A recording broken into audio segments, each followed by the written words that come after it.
Breaking news आ रही है। Sweden में कुरान के अपमान से जुड़ी, वहां कुरान के अपमान पर बवाल बढ़ता जा रहा है। कुरान के अपमान की घटना के बाद स्वीडन में दो लोगों ने बाइबल का अपमान करने की इजाजत मांगी है। उन लोगों ने स्वीडन की पुलिस से इजरायल के दूतावास के बाहर बाइबल का अपमान करने की इजाजत मांगी है। इसके साथ ही स्वीडन में एक महिला ने कुरान का अपमान करने की भी इजाजत मांगी है।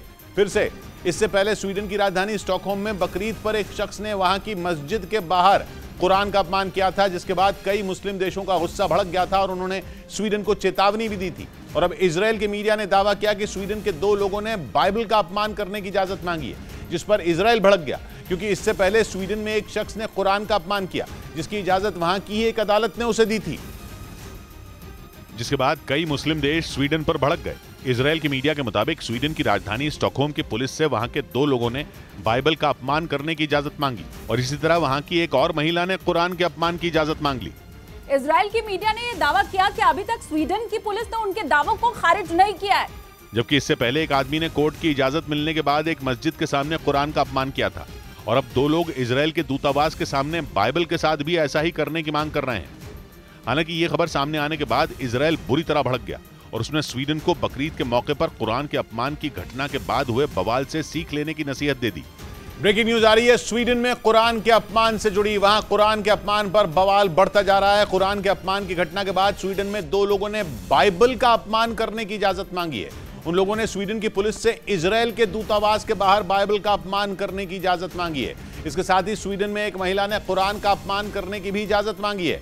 फिर से इससे पहले स्वीडन की राजधानी स्टॉकहोम में बकरीद पर एक शख्स ने वहां की मस्जिद के बाहर कुरान का अपमान किया था, जिसके बाद कई मुस्लिम देशों का गुस्सा भड़क गया था और उन्होंने स्वीडन को चेतावनी भी दी थी। और अब इजरायल के मीडिया ने दावा किया कि स्वीडन के दो लोगों ने बाइबल का अपमान करने की इजाजत मांगी है, जिस पर इजरायल भड़क गया, क्योंकि इससे पहले स्वीडन में एक शख्स ने कुरान का अपमान किया, जिसकी इजाजत वहां की एक अदालत ने उसे दी थी। जिसके बाद कई मुस्लिम देश स्वीडन पर भड़क गए। इजरायल की मीडिया के मुताबिक स्वीडन की राजधानी स्टॉकहोम की पुलिस से वहां के दो लोगों ने बाइबल का अपमान करने की इजाजत मांगी और इसी तरह वहां की एक और महिला ने कुरान के अपमान की इजाजत मांग ली।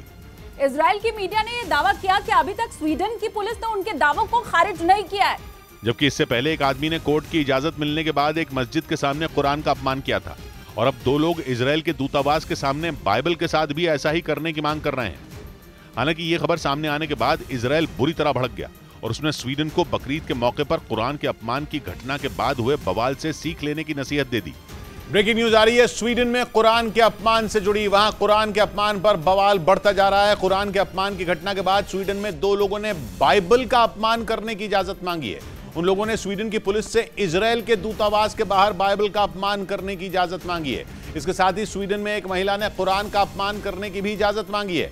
फिर से इससे पहले स्वीडन की राजधानी स्टॉकहोम में बकरीद पर एक शख्स ने वहां की मस्जिद के बाहर कुरान का अपमान किया था, जिसके बाद कई मुस्लिम देशों का गुस्सा भड़क गया था और उन्होंने स्वीडन को चेतावनी भी दी थी। और अब इजरायल के मीडिया ने दावा किया कि स्वीडन के दो लोगों ने बाइबल का अपमान करने की इजाजत मांगी है, जिस पर इजरायल भड़क गया, क्योंकि इससे पहले स्वीडन में एक शख्स ने कुरान का अपमान किया, जिसकी इजाजत वहां की एक अदालत ने उसे दी थी। जिसके बाद कई मुस्लिम देश स्वीडन पर भड़क गए। इजरायल की मीडिया के मुताबिक स्वीडन की राजधानी स्टॉकहोम की पुलिस से वहां के दो लोगों ने बाइबल का अपमान करने की इजाजत मांगी और इसी तरह वहां की एक और महिला ने कुरान के अपमान की इजाजत मांग ली। इजरायल की मीडिया ने दावा किया कि अभी तक स्वीडन की पुलिस ने उनके दावों को खारिज नहीं किया है, जबकि इससे पहले एक आदमी ने कोर्ट की इजाजत मिलने के बाद एक मस्जिद के सामने कुरान का अपमान किया था और अब दो लोग इजरायल के दूतावास के सामने बाइबल के साथ भी ऐसा ही करने की मांग कर रहे हैं। हालांकि ये खबर सामने आने के बाद इजरायल बुरी तरह भड़क गया और उसने स्वीडन को बकरीद के मौके पर कुरान के अपमान की घटना के बाद हुए बवाल से सीख लेने की नसीहत दे दी।